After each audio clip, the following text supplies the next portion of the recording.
Coming up on this episode of Crime Family. So Larry shows up and begins living on the campus with this group of students, and nobody else on campus or at the college seemed to really notice that any of this was happening. And once he moves in, the events that would then unravel and the suffering that these students would endure was nightmarish. But what was happening was that Larry was basically playing both sides and was participating with the mafia in the very scheme that he was supposed to be helping the FBI uncover. It's one thing to have this guy living in your dorm room, so yeah, you're gonna listen to him, he's right there. It's another thing to like drop your life and fly across the country for this guy. Like, that's totally different and so crazy that he had that kind of power over somebody. According to family and friends, only Santos tried to take his own life before meeting Larry. Since then, Isabella, Yalitza, and Claudia have all attempted suicide. They showed up at the door, he wouldn't let him in, and my next thing would be like, okay, I'm gonna go to the police. Like, I'm not gonna pay you all this money for 3 years and not do anything about it. That's just ridiculous.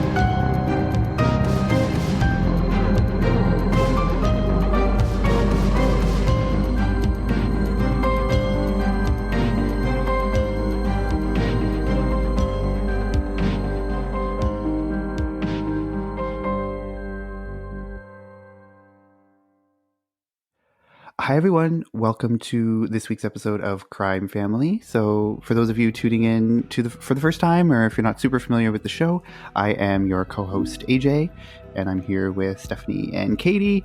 And this week, I'm going to be telling you a pretty crazy case. It's a case so depraved, so strange, and yet it doesn't really have a ton of any mainstream press attention, or at least not the attention that you'd expect for a case that's as crazy as this one. And that's the story of Larry Ray and the cult at Sarah Lawrence College. Are you guys aware of this case at all? Or know anything about it? No, I didn't do too much digging into it because I didn't want to kind of like ruin the story for myself. I do know that it kind of happened within the last 10 years and things just kind of came out super recently.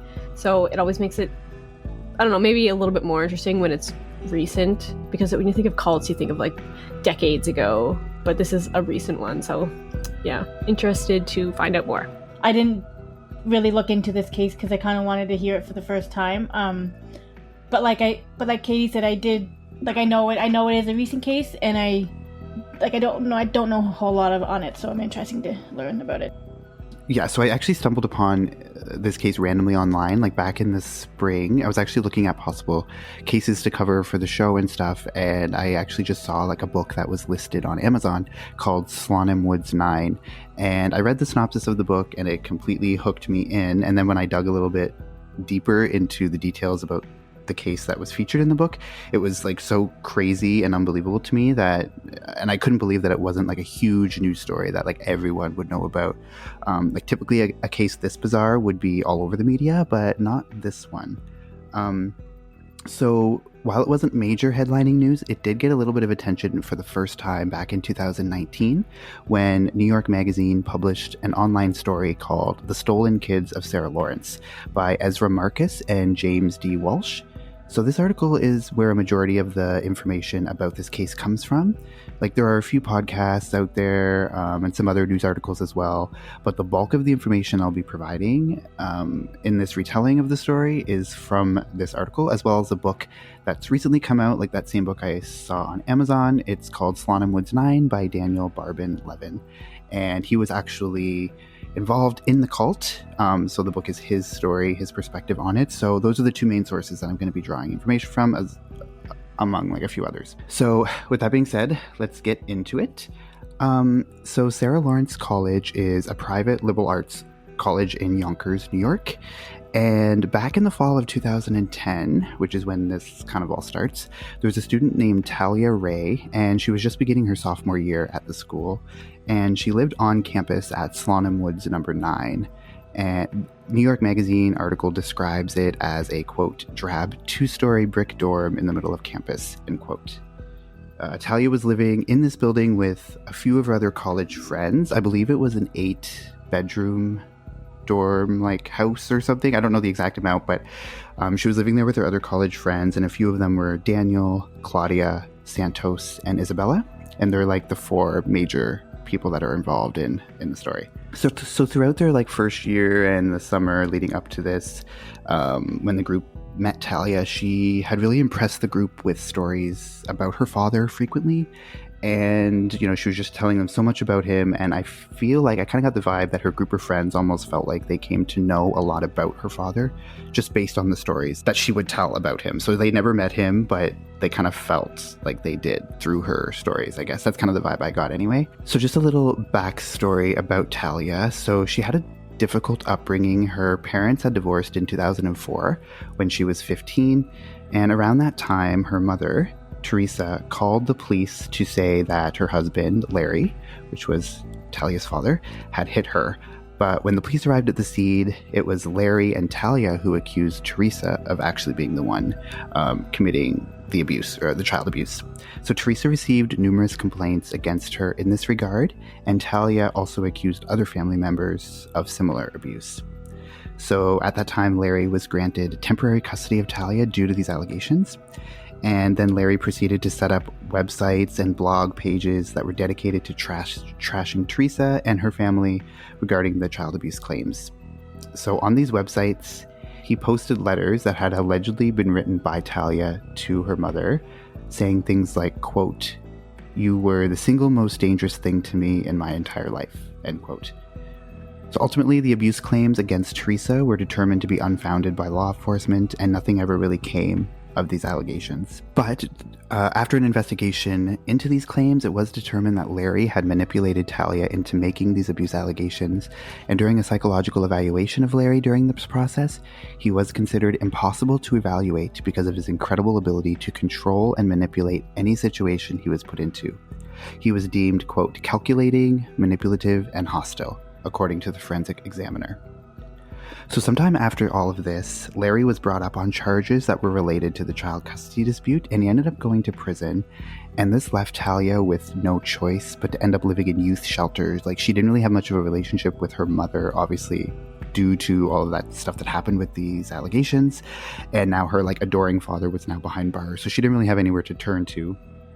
And so by the fall of 2010, Talia had been really through a lot with all of that, and had no relationship with her mother or many other members of her family, except for her dad, who was at that time still in prison.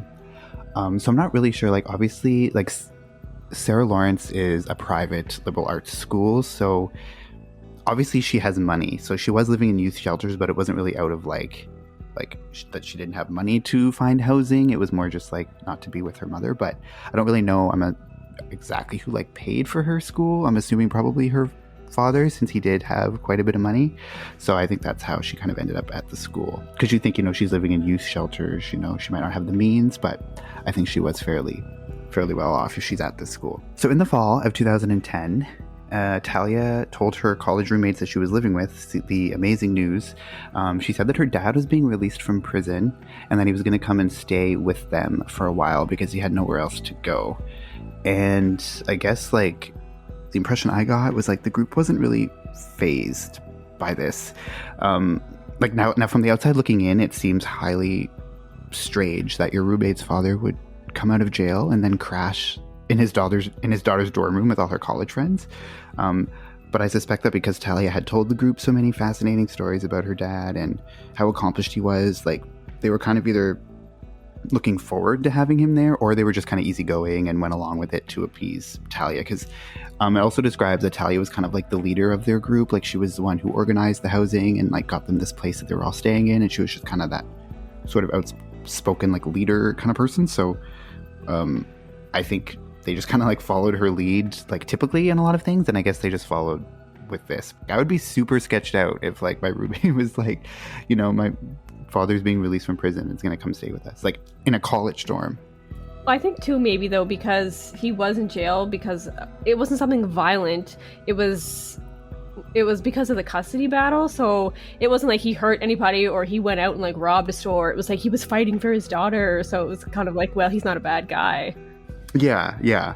And like, I think it's clear early on when it's implied that early on during that investigation that he was, you know, highly manipulative. So he kind of had like manipulated Talia into turning against her mother and like claiming that she had abused her and all of this stuff that wasn't proven to be true. I don't know the extent of that, but it like seems like she was kind of under his spell from very early on. So even though he went to prison, she was still very much like enamored with him. And yeah, like she probably backed him up on a lot of things, and even if they weren't true, you know, he probably kind of convinced her that he wasn't the bad guy here, and so she probably, of course, told her friends all that, and they believed her. So yeah, it doesn't seem that unbelievable if you think about it like that. Yeah, and I think that's too, is like it was always painted as if he was the victim in all of it. Like he got put into jail because of this like conspiracy of his ex-wife and all of that stuff. So I guess that's how they were kind of looking at it too. Yeah, I was thinking like maybe they did have a problem, or they didn't want him to stay with them, but just like you said, she was the leader of the pack, so maybe they kind of felt like they needed to like listen to her and needed to follow her lead, even though they might not have wanted him to stay there. They just kind of agreed with her anyways. Like kind of like maybe they were afraid to speak up. I'm not sure. It just seems really odd that they would be like, oh yeah, your father can come stay with us. That's just weird to me. Yeah, and like I guess it's like just the fact that it's like on campus itself is just weird. It's like, I mean, like fine if he's coming to stay over for a weekend or something, it's gonna crash on the couch, but like the fact that he's gonna move in, like bring all of his belongings and just move into this college campus, like it's just super strange. Did they have to like tell like the administrators of the college that he was gonna stay with them? No. Oh, I was gonna say, probably not allowed. No matter who it is, an adult's not allowed to like chill there. Yeah, like that's what I mean. Like if there was some administrative rule or whatever, like I feel like he wouldn't be able to stay there. But the fact that there wasn't one kind of makes sense why he was. Yeah, and I'll get into a little bit about like what the college has to say about all of it later on. But yeah, obviously no one knew that it was happening. So yeah, it's just, I don't know, it's just super weird. This is like a 50-year-old man. It's just like, I don't know, it's just strange. It's like, yeah, we can kind of justify it from, I guess, the student's perspective and like obviously Talia's perspective, but like, I don't know, it's just to me, it's like super red flags right from the beginning. So Larry shows up and begins living on the campus with this group of students, and nobody else on campus or at the college seemed to really notice that any of this was happening. And once he moves in, the events that would then unravel and the suffering that these students would endure was nightmarish. So I'm going to go in a little bit of the backstory of Larry himself, just to give you some context of like the type of person Larry is. It'll give you more of an idea of like just how powerful or manipulative this man is. So and I think it's important to like understanding all of it. So like I said, Talia had told her friends about all these accomplishments that Larry had, and to say that Larry has an interesting backstory is an understatement. So the New York article says that Larry sort of, quote, had lived on the blurry edges both professionally and socially for most of his adult life. He hung around politicians, top military officials, restaurateurs, and business owners, end quote. That was just the type of crowd that he found himself in. It just kind of seemed like he was the type of guy that would just always like meet these people through no inexplainable reason. Like he just kind of ended up in these situations with these like very powerful people. But Larry sort of had a reputation for telling a lot of lies or grossly exaggerating various details of his life. So he would tell over the top stories, and he kind of became notorious for these tall tales. But the article describes that the lies that he would tell, like he was kind of clever with it, because the lies that he would tell would be mixed with some details of truth, so nobody could really like determine what was actually true and what wasn't. And like there were certain details that people knew were true, like if he had a certain like ranking or he had a certain job, so like they knew that was true, so then it kind of made everything that followed it seem plausible, even though some of it might have been exaggerated or completely fabricated. So it was just kind of one of those people. And I think, I don't know, I feel like a lot of people know that someone in their life that just kind of like tells these tall tales, and people are kind of questioning like the legitimacy of the information. He was described as a chameleon by people who knew him. He could play up different parts of his personality or exaggerate different details about his life depending on who he was talking to. He was charming and very convincing. And he dabbled in various industries. He worked on Wall Street in the 80s. He had stints in the insurance, finance, construction, and gambling industries. And he knew a lot of people in high places. He was in the Air Force for a very short time in the early 80s. And in the early 90s, he was working with the CIA on top secret missions in Russia and Kosovo, allegedly. The New York Magazine article goes into much more depth about his various connections to Russian and US politicians, actors, and possible members of the mafia, but I won't get into all of those details here, but I'm just going to put a link to the full story in the show notes so that you can read it because it's very fascinating. I think the article in total, it's like 30 pages or something. It's a really long article, but it goes into like so much detail about all these different connections that he had, which is really fascinating. But there's one particular relationship that he had that I think is the most important one that I want to touch on. So this relationship was with a man named Bernie Carrick. And when Larry and Bernie met back in 1995, Bernie was an NYPD police detective, and the two hit it off immediately and became very close. And Larry was a best man at Bernie's wedding only a few years later.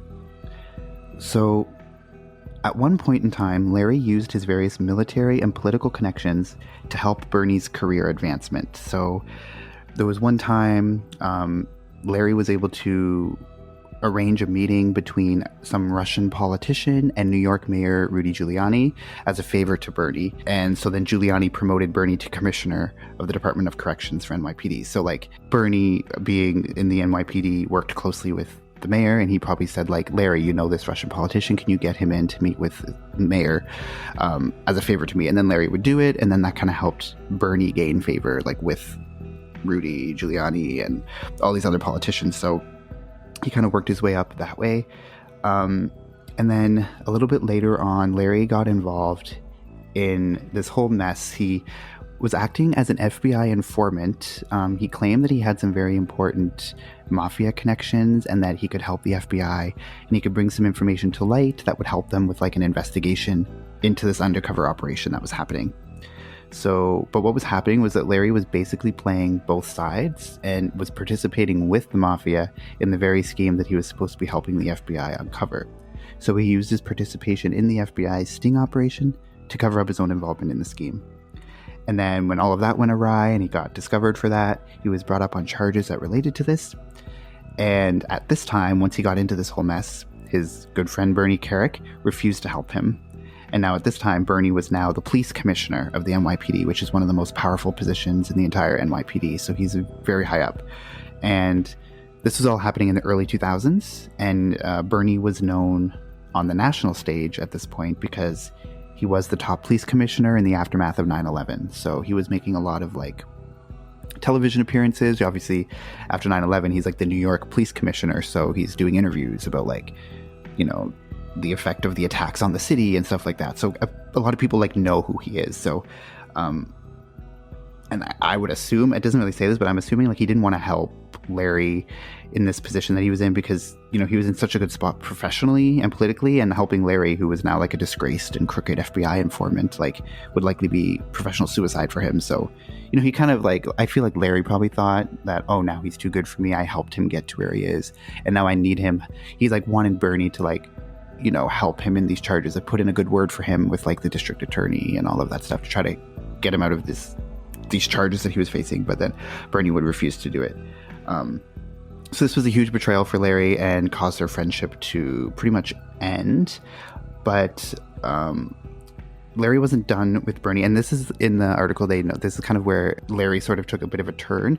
Instead of becoming like the person that he used to be, he became a lot more vengeful, a lot more vindictive, maybe as a result of this, or maybe he had that in him before, but this kind of set him over the edge. Yeah, so Bernie probably knew that Larry was wrong and he did it on purpose, and that, you know, what he did was illegal. So why would he stick his neck out for someone that he knew like did that purposely? You know what I mean? Like, it's not worth it for him, for sure. He's not going to be like a shady cop to help a shady friend. So yeah, like he, you know, he knows his friend is just been caught doing this horrible thing. He's like facing prison time. He's not going to go out on a limb and say, oh, I defend him, or I'm going to help get him off. Like, obviously he would probably lose he's going to lose his like top position. So like, why would you do that? But I guess in Larry's eyes, it was like, well, I helped you get to that position. So now, now's your time to like have my back kind of.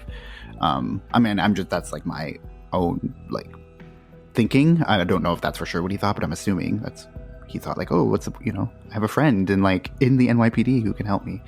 But he kind of refused to do that. Maybe that was his thinking doing all this. He's like, oh, I have someone that can totally like get me out of any situation I get myself into. So it really doesn't matter what I do. He could have been thinking that as well. So, screw him. Yeah. Yeah. So, I mean, no one I would think would really like, it's not shocking that Bernie wouldn't help Larry out. Obviously, who would? When your friend just did something super shady and like, it was shady. But yeah, so like I said, that kind of caused their friendship to end, but Larry wasn't quite done with Bernie yet. And a few years later, after all of this happened, there was a news story that like broke that actually outlined a series of corruption allegations and like improprieties that actually led to Bernie's own public downfall and a 3-year stint in prison. So Bernie had his own stuff. He was like having affairs. He did a bunch of illegal things like financially. So he was a corrupt cop basically. So he wasn't like this stellar guy that I think he was presenting himself as, but Larry was the major source in that news article that like exposed all of this. So it was fairly obvious that I think Larry was doing it out of revenge. He's like, well, you didn't help me with these charges and now I'm gonna like rat you out for all this stuff. And then when they did an investigation, Bernie ended up being in jail for 3 years himself. So okay, so I guess he wasn't as like straight edge as I was thinking.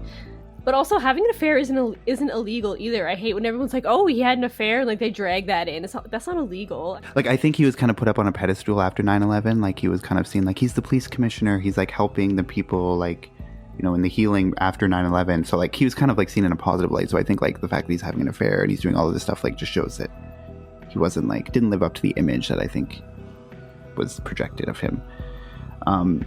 But yeah, it's fairly obvious that I think Larry just did that out of he was vindictive about it. He was just trying to do it to get back at Bernie for not having his back. So this is why a couple of years after, when Larry and Teresa, like his ex-wife Teresa, were in the midst of those abuse allegations and that child custody hearing and stuff that I told you about before, Larry was convinced that Bernie Kerik had teamed up with Teresa and Rudy Giuliani to use the family court against him.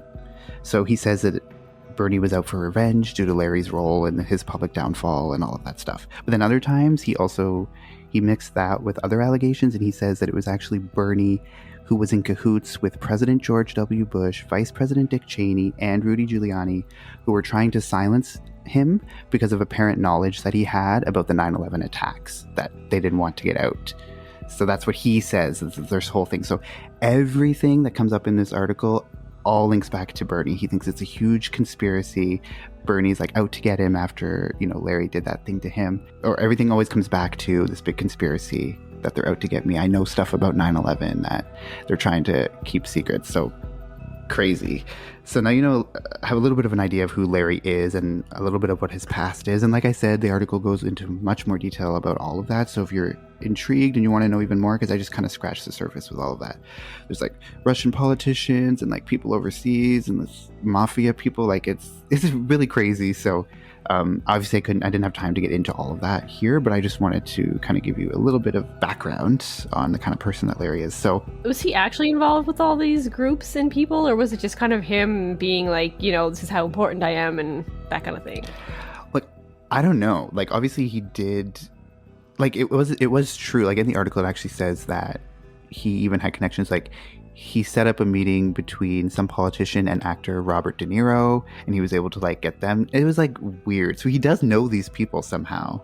But like I said, he did tell tall tales and like exaggerated. So that's the thing, is like nobody really knows what part of it is true and what part of it isn't. Obviously, like that whole investigation, like he was an FBI informant, so that stuff is all true, and he did work for the CIA and Russia and Kosovo and all that stuff, and apparently he had a huge role in like helping with like peace relations overseas in Kosovo and stuff. So like it's kind of like all muddied. Like nobody really knows what's true, what isn't. So did he just become like super paranoid after like with all those allegations with Rudy Giuliani and all those people? Like he's just completely paranoid about all that stuff? Like, I don't know. Like I think, but like I said, the article describes like it was after Bernie like wouldn't help him. That's when he like took a turn and he became very much more vindictive and stuff. So I don't really know if he like believed the stuff that he was saying about like, oh, I know stuff about the 9/11 attacks. Like I don't know if he actually believed that, but he was just saying that. Like that was his excuse for any time anything would go wrong. It's like, oh well, it's just a conspiracy. They're out to get me. I didn't do anything wrong. I'm a victim here and everything. That's interesting. So yeah, I don't really know. But yes, like I said, the article is fascinating. So definitely go read it. We'll put a link in the show notes because it's crazy. But now let's get to what he did in this particular case. So like I said, now flash forward back to 2010. Larry just showed up on the doorstep of Slonim Woods number 9, moving in with his daughter's college roommates. So on the surface, I guess things seem to be fine. Like I guess if anyone would kind of come over to the apartment or something, they might not think anything's out of the ordinary besides, this 50-year-old man living with them. But other than that, there's one roommate, Juliana, who says that he took on like a fatherly role within the home. He would clean up for them a lot. He would, make dinner for them. He would host like, family like movie nights and all this kind of stuff. And he would engage in like deep conversations with them about truth and justice and the nature of the universe and like all of this kind of deep philosophical sort of stuff. So it's clear that the students were kind of enamored by him the same way that his daughter Talia was. Like they all kind of seemed to fall under his spell as well. So they saw him as this father figure with so much life experience and as someone who could potentially help them with any internal struggles that they were facing. Or at least that's how he presented himself as. He kind of as like this guru. So at this time, all of these like students who were living there, they were all kind of searching for guidance. So, and this was guidance that Larry claimed to be able to provide. So for example, Daniel was struggling with his sexuality and he was like seeking help from Larry to sort of sort this out. And Larry insisted that Daniel was not gay and that he could help Daniel through this. And he had various reasons and insights as to why that was the case. And then there's two other roommates, Claudia and Santos, who were both struggling with depression at this time. And then Isabella, another person, suffered a difficult breakup just after Larry arrived, and she was like seeking advice on guidance on navigating this. So clearly, they're all very fragile kids. They're all in their early 20s. These are very formative years and obviously a critical time period, I think, in the development of someone's social, personal identity in many ways. Like, you're kind of like finding yourself and you're like coming into your own or whatever. Like, so I think Larry knew this and exploited it to his own benefit for his own nefarious means. So although not being a therapist, he began holding group therapy sessions with all members of the household and began counseling Isabella during this time right after her breakup and just like crazy things. So he actually like started to diagnose the kids, saying that they had these mental health issues. So he actually said that they had borderline personality disorder, and he said that he was a counselor. He could help them. They didn't need to seek professional help. Like, he could help them sort through these issues. For example, like in a therapy session that they had one night, and these therapy sessions were like long. They were like hours and hours. He would put somebody like in the hot seat, quote unquote, and like just grill them and like in front of everyone else in the house and like try to like extract this information from them. So for example, in one of these therapy sessions, so Larry had convinced Daniel that the reasons he played the ukulele was because of trauma that his father inflicted on him as a child.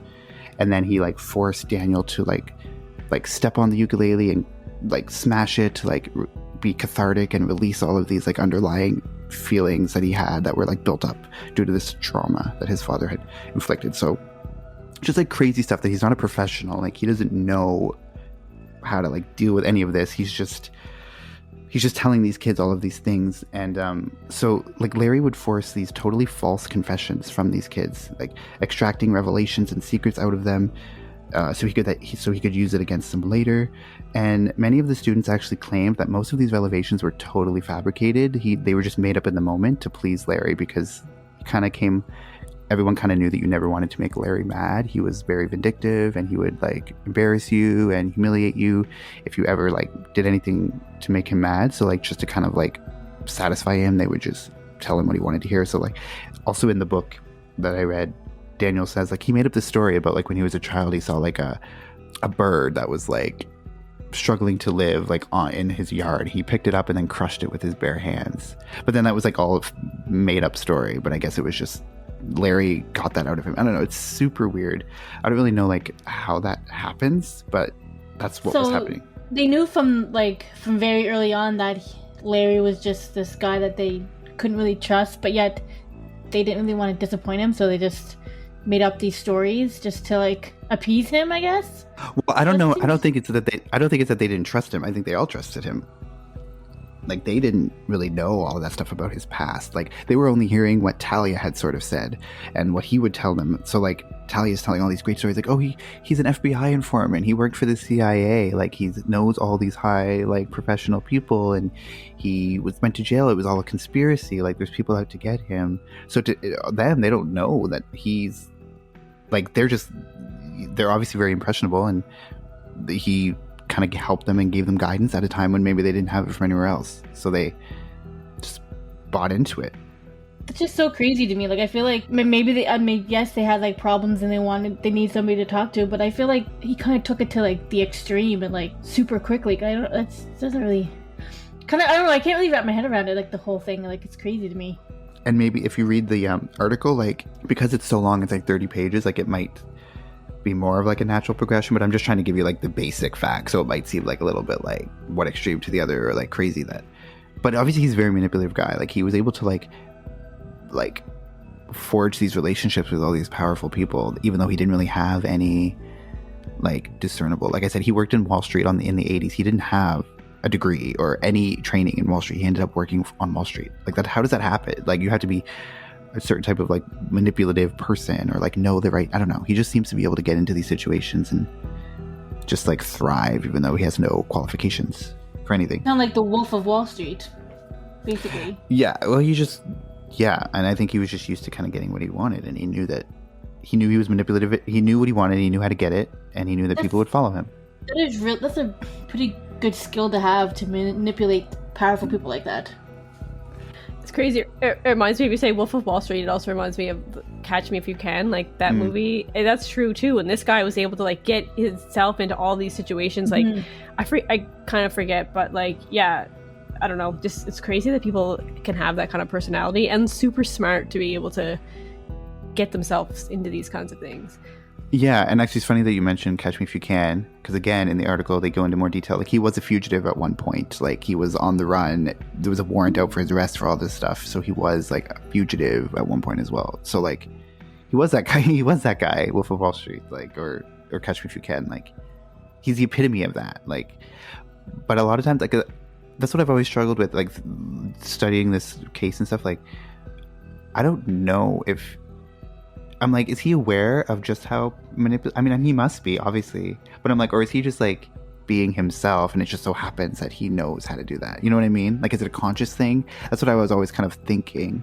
Yeah, it seems like when he's with these kids, it's kind of like he starts off slow, like he's kind of grooming them, and once he realizes, oh, I can like make them do and say things, you know, like what I want them to do. So it's kind of like slow, and then maybe he kind of realizes how much power that he can have over these people, and that's how it progresses. I feel like you see this a lot with cults. It's like everything starts out like really nice and slow, and everybody's like a big happy group, and then slowly things turn, but you're too far in at that point, which is kind of like what it seems to be happening here.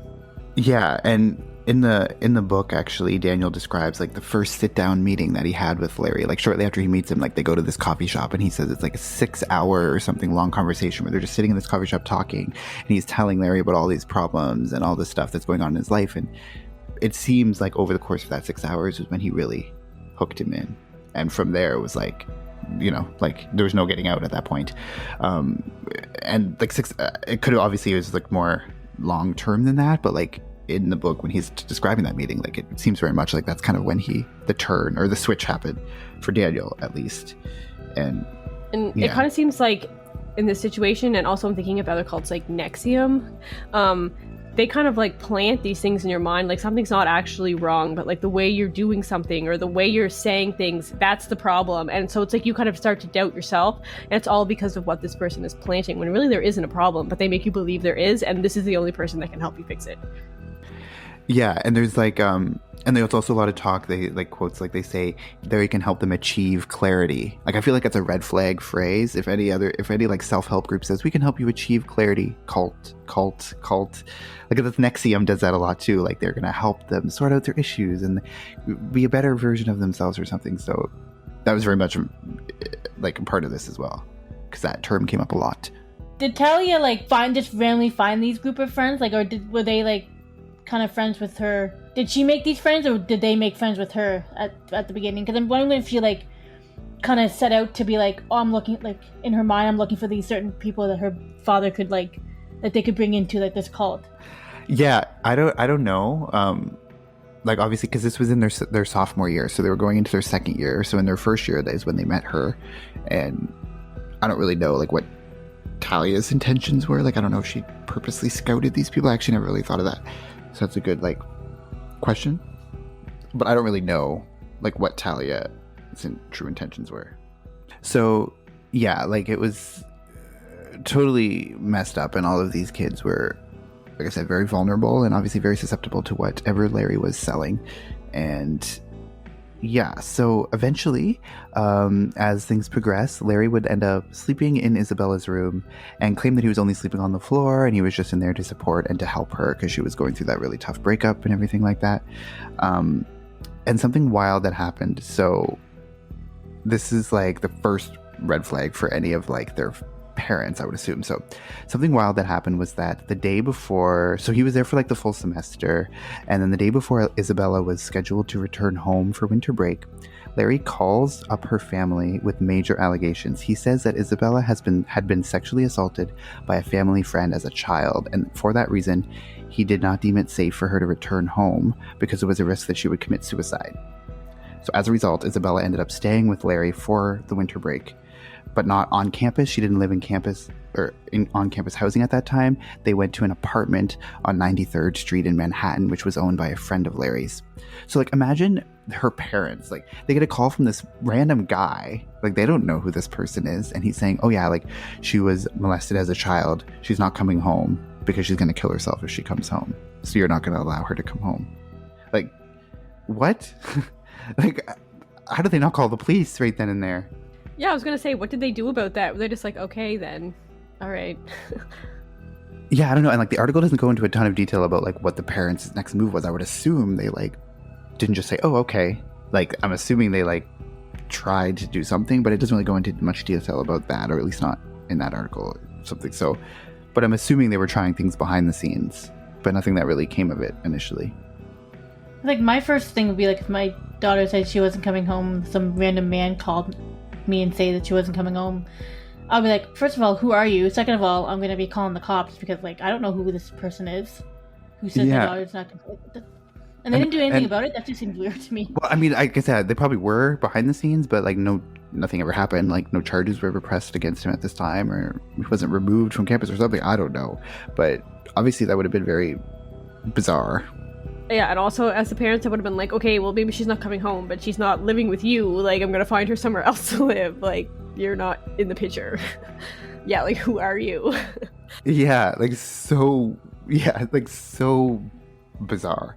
So anyway, Isabella ends up staying with Larry over the winter break, and they moved to Manhattan. So like, the school was located in Yonkers, which I don't think is far from Manhattan. Like, I think it's a train ride away. So they lived on 93rd Street in Manhattan, and the apartment was owned by a friend of Larry's named Lee Chen, who has an interesting role in all of this as well.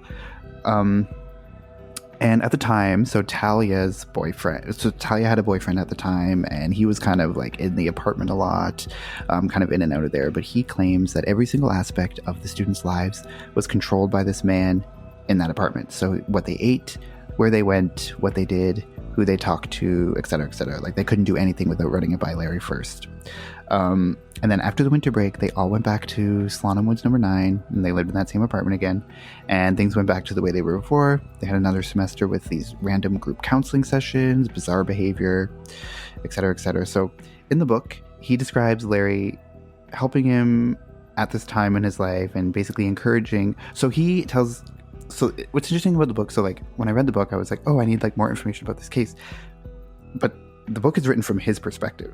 So a lot of this other stuff that I've told you about, all of Larry's history and all of the stuff that happened with Isabella, none of that's in the book because it's only what Daniel knows. Like, it's going in real time from what he knows at the moment. So in the book, like, if you don't know all that other stuff, like, you're just getting it from what he's thinking or what his perspective is, which a lot of it, like, he's kind of in it, right? So he's kind of, you can hear his, like, he tells you about his hesitation and stuff, but you're not seeing like the bigger picture sort of thing. But he says that, at this time in his life, Larry was helping him, and says that he was encouraging and almost forcing Isabella to sleep with Daniel as a way to help Daniel. There's an account in the book about Daniel, Isabella, and Larry like having a sexual experience together one night. It's like super weird, and Larry kept saying it was a way to help them and they could achieve clarity, and it was like would free them up to like their true authentic selves. So like super sketch. So everything Larry did in the apartment was under the guise of helping them, and from the beginning everyone believed the actions were for their benefit. So Daniel also says in the book that his father called him with concerns early on that he was in a cult due to his strange behavior, and he was distancing from like his family members and from his friends. So they were all he was distancing from everyone. But Daniel kind of brushed off his father's concerns as nothing more than just ill-advised parental advice. And there was actually a moment in time where like Daniel and Claudia even left the country. They went to do a semester abroad, and Larry was still controlling them throughout this time. So I think this would have been in like their junior year. They went to England and they did a semester abroad, and like during this time that they were away, he would force them to have group Skype sessions where Daniel and Claudia would like have sex over Skype and Larry would watch. It was like so weird. So even outside of the apartment, like they're super in it already, so even outside the apartment when he's not having watch over them, he's still like controlling their every move in a way. So it's totally messed up. Kind of going back to something I think it was Steph said earlier, like about how everyone kind of was like hesitant or like might have been hesitant. So one interesting thing that Daniel says is he initially did question all of it, but his observation was that everyone else seemed to be fine with it, so he thought that his reluctance was like something wrong with him, so he decided to go along with it. Like I think a lot of times too, like in the NXIVM cult, when all the documentaries that came out with that one, it was like they were taught very early on that like being hesitant was like a reflection of your own issues. Like they were kind of trained to like, if they had a hesitancy, that like it wasn't a bad thing, they had to like get over it and just go with it, which is obviously a way to like manipulate you and like condition you in order to like agree to things that you would normally do. So he says that like every time that he would kind of come up with one of these hesitancies, it would be like, oh well, this must be something that I'm dealing with, that I need to deal with this, get over it. And so when you think about it, it's like individually they may have all have had these questions, but nobody was really vocalizing it out loud. Like Larry was kind of in the apartment at all times, so there was never like a moment where any of them could just like sit down and talk without him there, or like have conversations away from him, really. And if they were away from him, like it never really got brought up. So like they all could have individually been thinking this, but then like when they were like, well, no one else is thinking this, so like it must be about me. So but then it's like if you just think like, oh, all it takes is like, in the movies when you're like, all it takes is one conversation and this whole mess would be resolved. It's kind of like that, where it's like if they just could sit down and all have a conversation and they could all express maybe their own hesitancies, it could have been solved much earlier. Because obviously Daniel was having those thoughts as well, but he just thought that everyone else was super into it, so he's like, well, it must be my issue. And he's like, you think he's like, well, obviously Larry's not terrible, because then everyone else would have an issue with it. So if everyone else is fine, then like it must be fine. Didn't they not go to school? Like, did they go to classes or anything? I feel like they could like meet somewhere like at lunchtime or. Yeah, well, they went to class and stuff, but like, I don't know if they weren't in the same classes. I don't know. Like, it just obviously they weren't having conversations about this, or Daniel was like afraid to express it to anyone else, because like I said, he's seeing everyone else into it, so he thinks like, oh well, maybe if I do mention it to someone, then like they're gonna tell him, and then it's gonna get worse, and then I'm gonna be punished. So yeah, like that's the way that he had them all manipulated, right? Like to not do that and not do anything against him and not to question him, at least out loud. So Claudia did try and raise alarm bells early on. So she, right before Daniel and Claudia left for that semester abroad, she actually sent an email to the Sarah Lawrence College dean about what was going on, and the email was titled The Truth. After spending more time with Larry, she backtracked that and claimed that her initial statements in that email were caused by Larry's ex-wife that was tricking her into making these allegations. So again, it all came back to his ex-wife. Oh, it's a conspiracy. Like, she forced me to write that email and forced me to say that. And then she like retracted it all. So I don't really know if like, you still think the dean would be like super sketched out, but obviously wasn't. Yeah, I was gonna say nothing came of that. Like he didn't like check it out for his like. I don't know. First home comes to mind, I feel like. Again, it doesn't go into that detail right at that time, so I don't know what was done. But nothing enough that made anything change. So, like, it seems like even when they were raising these concerns, it was all for naught, because Larry knew how to get to them and make them either retract those statements, regret anything, or, like, forget their initial hesitancies. So, one major event from the book. Okay, this is, like, super sketched out. And I'm not going to go into, like, a ton of detail because it's, like, disturbing and gross. But I'm going to just go a little bit, like, just give you, like, the level of, like, disgustingness that would happen. So, one major event from the book that's also described in this article takes place when Daniel was accused by Larry of sabotaging Talia's application to get into law school. So she didn't get into law school, she didn't submit the application, and apparently it was all Daniel's fault. And he refused to take the blame for it. And after this, Larry made a garrote out of, like, he took aluminum foil and he, like, rolled them up into these balls, and he would place these aluminum balls into this rolled up piece of saran wrap, and he made, like, this circular device. He ordered Daniel to place that around his testicles, and then Larry proceeded to twist it, like, obviously causing excruciating pain. But Daniel describes in the book that he actually had become, like, immune to pain in all of the years, like, leading up to this, because there had been other times where he had been, like, he would be physically abused by Larry, and, like, he kind of just became numb to the pain. So, like, he actually says that obviously it would be excruciating, but in this moment he actually faked how much it hurt, so that's just that he could please Larry and, like, satisfy him. Like, once he reached a certain level of, like, knowing that it hurt bad enough, then Larry would stop. Like, he had to reach that level. Like, it's disgusting. And that's only, like, one of the things. Like I said, I'm not going to go into all the other details, all the other stuff. So this is, like, shows you the lengths that Larry was going to go to maintain absolute control over his victims. After this specific incident, after this incident, Larry kind of comes to him and kicks Daniel out of the apartment, basically. So Daniel leaves the apartment and stops taking phone calls or having any communication with any member of the cult. And he describes this incident and the process of leaving in 2013 in his book that I read. So that was kind of his final straw. So how could it not be, honestly? But so that's when Daniel kind of pieced out. So they kicked him out, he just didn't leave?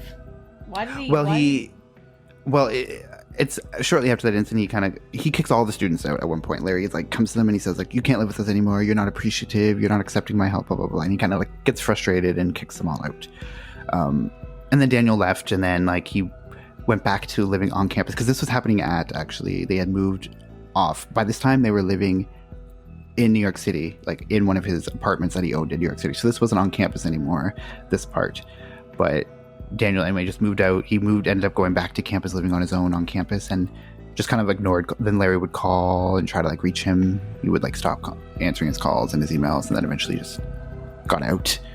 But then the other people that were also kicked out, they were drawn back in eventually. So the list of victims wasn't just restricted to that small group of students who were living there when Larry first moved in, because at some point, Santos, which was one of the other students, he was suffering with depression at the time, he introduced Larry to his two older sisters, Felicia and Yalitza. They were both in college at the time. Yalitza was an undergrad at Columbia University, and Felicia was a Harvard and Columbia graduate with a medical degree. Felicia was doing a medical residency in LA at the time that she was introduced to Larry, and it all went downhill for them very quickly from there. It wasn't too long after Felicia met Larry, she quit her residency, she moved across the country, moved in with Larry, and eventually started a romantic relationship with him. So this is, like, and that's what goes to show you, these are, like, highly educated people, like a Harvard graduate with a medical degree doing a residency. Like, I think a lot of times people, like, look at victims of cults and, like, well, they're dumb. They were, like, gullible and naive and, like, not educated and didn't know. So, but these are Harvard educated people, and, like, they're still falling victim. Man, like, it's one thing to have this guy living in your dorm room, so yeah, you're gonna listen to him, he's right there. It's another thing to, like, drop your life and fly across the country for this guy. Like, that's totally different and so crazy that he had that kind of power over someone that was, like, smart and didn't need him, you know? Yeah, like, she was totally, like, better off obviously without him. She had her shit together. Like, she was going through a residency, and she quits that. She moves in with him, starts a romantic relationship with him.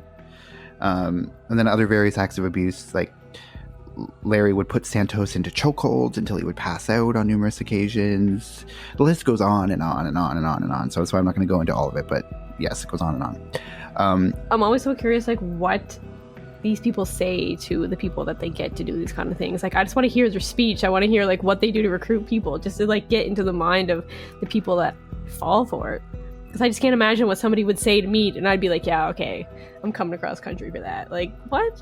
I know, exactly. It's crazy. And like I said, too, a lot of times people shame the victims and they say, well, they're just, like, dumb. Like, who would fall for that? But I think it says more about... I remember we did that... We appeared on that other podcast. We talked about cults. I said, like, it's more of a testament to how good at manipulating the person is versus a testament to how stupid the victim is. You know what I mean? Yeah, definitely. Like, they're able to get these, like, super educated people who are smart to give up their whole entire life and, like, yeah, like you said, I want to hear the way the way he talks. Like, I want to know, like it's just crazy to me. I know, it's easy for us on the outside to be like, oh my god, like, why did you do that? How did you not see that? But I guess if it's happening to you in real life, you have no, like, outside perspective at all, it would be a lot easier, I guess, to think that you're a part of something better than it is. Yeah, it's super crazy. And obviously, like, she wouldn't have moved across country to live with him if she didn't believe what he was saying. So, like, obviously she was bought into it. So whatever he said worked. So like I said, so Lee Chen, he was the one who owned the apartment that they were living in Manhattan, and he was the one who kind of said all of these, like, various acts of abuse, about the chokehold and all that stuff. So he eventually came forward about all of that as well. He eventually ended up kicking Larry and some of the women out of his apartment eventually because he was just had enough as well. Another piece to this case is the fact that Larry started to extort money from these students. He would have them create itemized lists of various pieces of property that they had destroyed in the apartment. So he would say, like, oh, you scratched my pan, you need to pay me, you need to replace it, or you broke my oven, you need to do that. Oh, you scratched my pan. Like, oh. Oh, yeah. Yeah. Scratch. Literally in the thing, it says scratch his pan. He beats Daniel up in the book because he scratched his pan, apparently, and broke his oven, allegedly, and he had to, like, pay for it. So you broke my fridge. Yeah. Over the years, these items amounted to hundreds of thousands of dollars that he requested that they pay back to him. So, in fact, Santos reportedly sent an email to Larry at one point titled "Prices of your things I damaged / ruined with preliminary total." And the total was $47,000 that he was required to pay back to Larry. And of course, Santos didn't have that kind of money, so he relied on his parents to pay for it. And he basically went to his parents and threatened to commit suicide if his parents didn't pay this amount. So it just, like, it's crazier and crazier and crazier. What the hell? Wait, was this like a legal thing that that Larry got, like, legally? You had to pay this money back to me?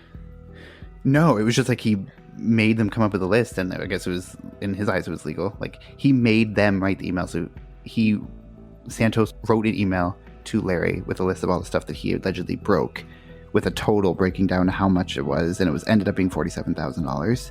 Oh my And God. Santos was like, he went to his parents and was like, I'm going to kill myself if you don't pay this. So, like, you have to pay it.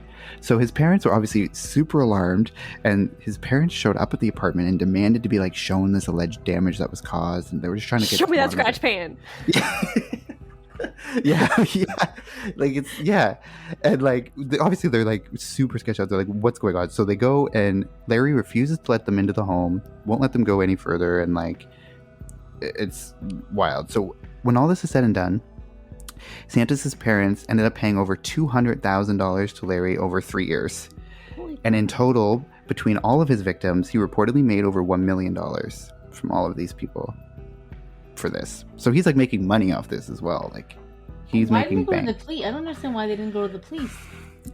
I don't know. It's like, crazy. I mean... They show up at the door, he wouldn't let him in, and my next thing would be like, okay, I'm going to go to the police. Like, I'm not going to pay you all this money 3 years for 3 years and not do anything about it. That's just ridiculous. Yeah, it's crazy. So, like, it's so fucked up. Yeah, like, so he's making money off these students as well, and he's just, and, like, I don't know, at this point, maybe his parents, I'm sure Santos's parents at this point is like, no, this gotta stop, like, getting them the fuck out of that house. I don't know. Maybe that's kind of what got the ball rolling with some of the parents. I don't know. But again, the article doesn't go into a ton of detail about that. And then also after this, Yelitsa, which was Santos' sister, she tried to commit suicide by swallowing an entire bottle of Tylenol in 2013. Then Claudia tried to commit suicide in 2014. Both suicide attempts were unsuccessful. But when these suicide attempts happen, okay, it gets weird. When these happen, Larry would go to the hospital and he wouldn't allow their parents to see them unless he was in the room with them. He had total control over everything, so they couldn't even see their own child after they tried to commit suicide. And because they were all over 18, there was nothing legally that could be done at that point, because in the eyes of the law, they were all consenting adults. So I guess if their parents did go to the police and they're like, well, they're an 18-year-old, like they're over 18, like if they want to be with this man, like you can't stop them, basically. So that's where it's like kind of like that gray area. It's like, okay, but at what point is it like, yeah, they're over 18, but like also he's a criminal. So that was like kind of like, I think, the wall that they were bumping into with that kind of stuff. He probably wanted to be in the room with them so he could control everything that was going on with his parents to make sure that they didn't say anything to their parents without him being there. Yeah, like he that's was... That's just fucked up. It's crazy.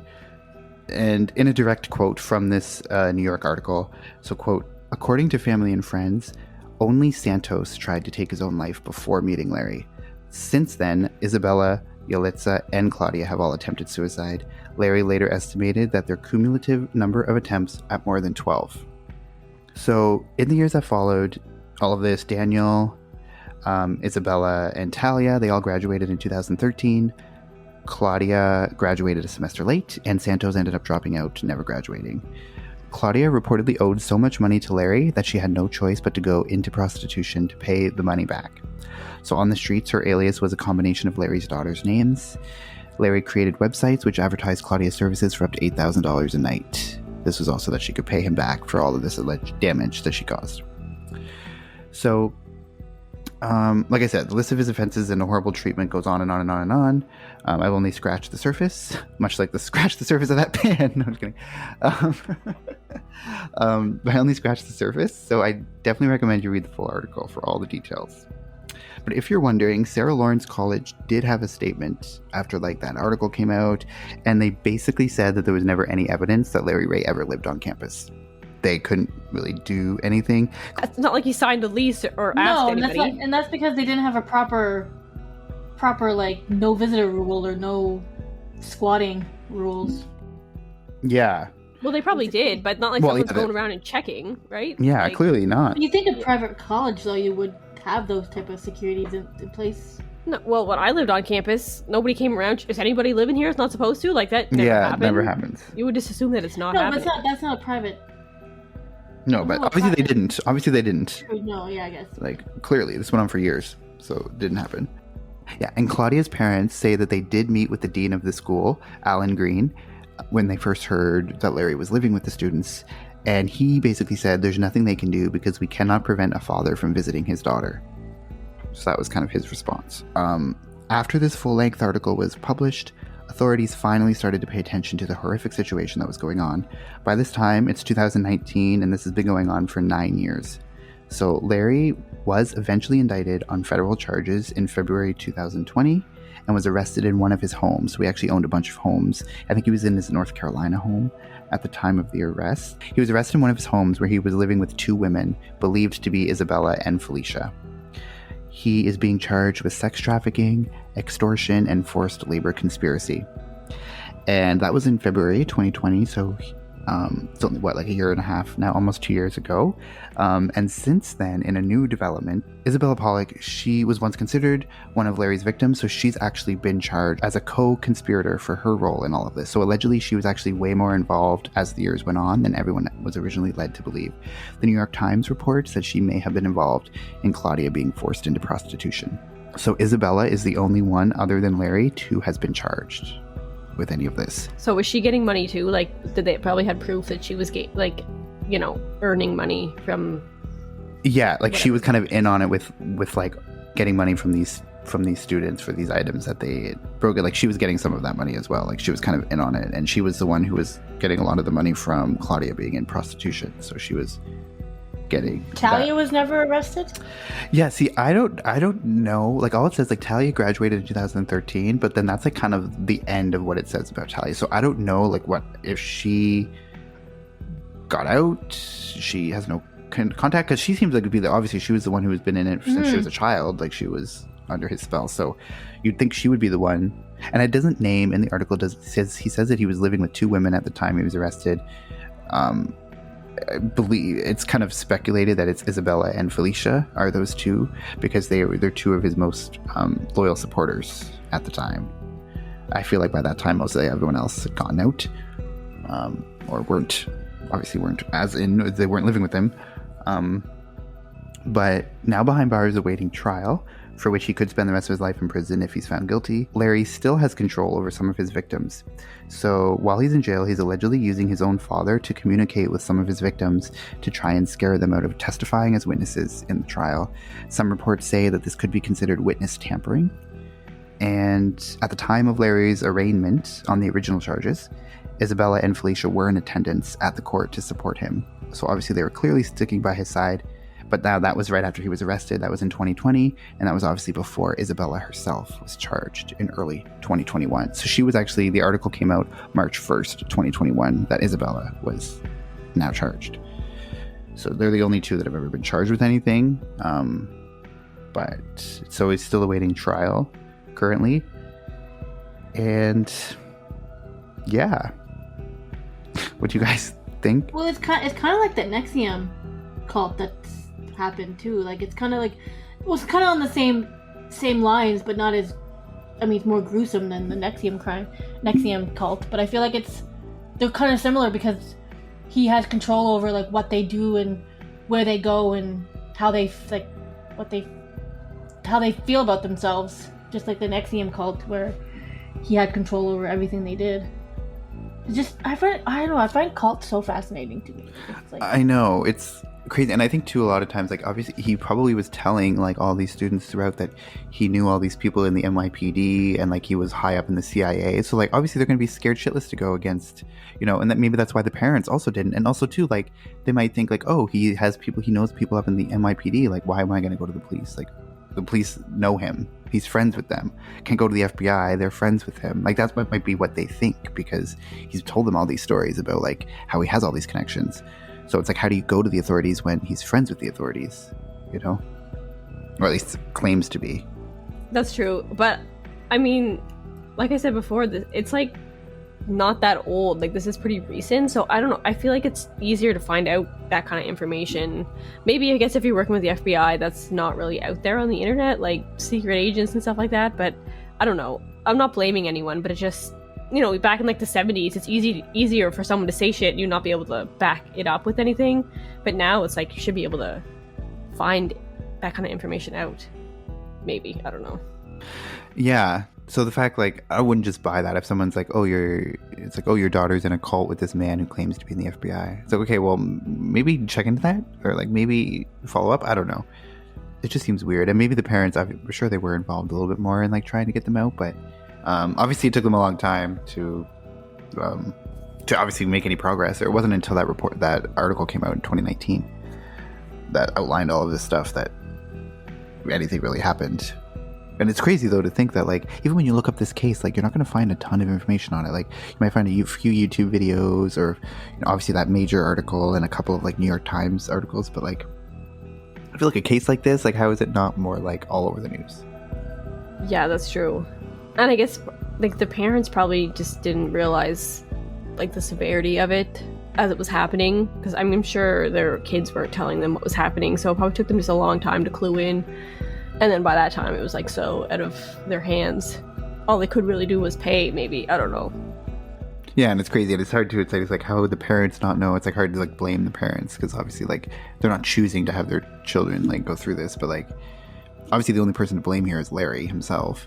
But also too, it's like a little bit weird is like where is that line drawn? Because it's like, well, Isabella, I read a follow-up article from the New York Times, or I think it was People magazine actually, that said that Isabella's family is saying that she was a victim, so like she can't be charged because she was only doing those things because she was brainwashed by him. So like really she's also a victim and shouldn't be charged. So it is kind of like that gray area of like, well, what is the line?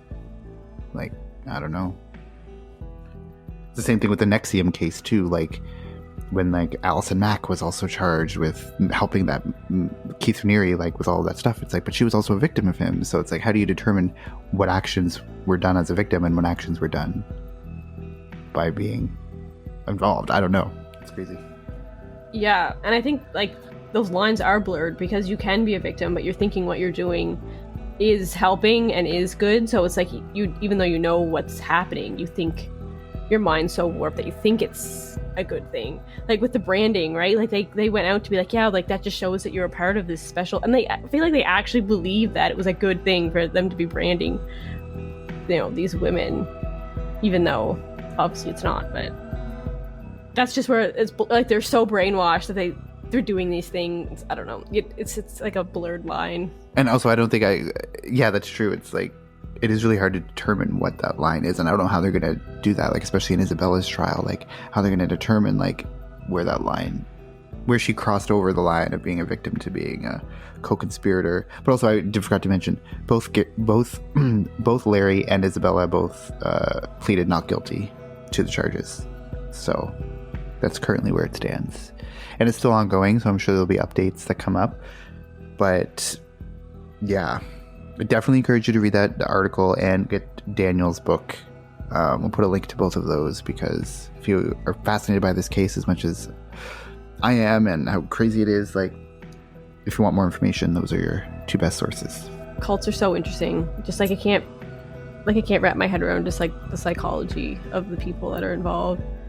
I know, it's so crazy. And I think it kind of goes to show that anyone can fall victim to it. It's like, I feel like a lot of people think it's only like the, you know, uneducated or like the people who are easy victims, or it's like, no, I mean, maybe there are some people that are more susceptible to it, but like in the case of those, you know, those two women like who were like Harvard graduates, who were like, these are smart people, so it's not as simple as just saying it's like, oh, someone who's like uneducated or like, you know, has nowhere else to go, they have nothing else going for them, so they're just going to go into this. Like, no, it's a lot more complex than that. Yeah, it really is crazy. I look forward to seeing if they actually get convicted and what their sentences are going to be. Yeah, and I wonder if anyone else will be charged, like any of the other students who like may have done stuff or something. Like if more stuff will come out, I don't know, but yeah. And I'll say all of this is alleged because it hasn't been proven in court yet. So I will just throw that out there. Oh yeah, but alleged. It's all of this stuff is alleged. Yeah, and that book was written from Daniel's point of view, so he might not have known some of the other stuff that other people were doing, allegedly. So, I mean, yeah, other stuff could come out.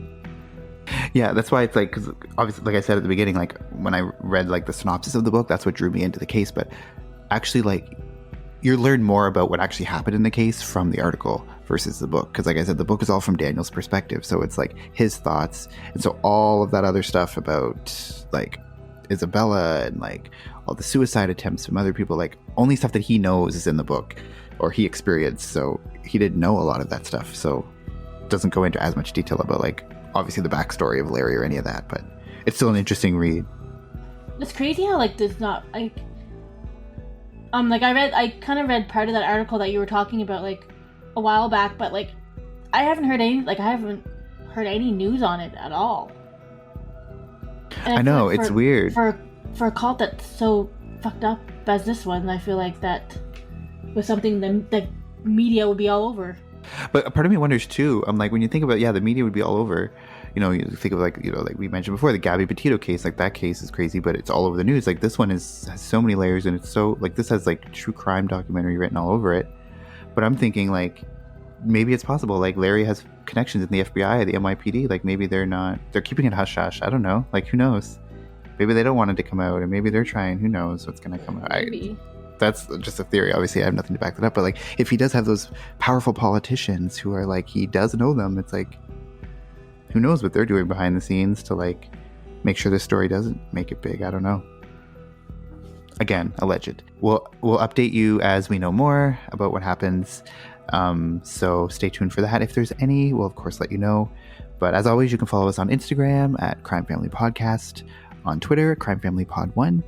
We're also on Facebook at Crime Family Podcast. And we do have a Gmail account, so you can email us all of your case suggestions. We actually did get quite a few case suggestions just recently, so we're looking into those. Feedback, tips, or anything you want to say, let us know in our email. So that's crimefamilypodcast@gmail.com. So yeah, until next time, we'll see you later. Peace out. Bye. See ya.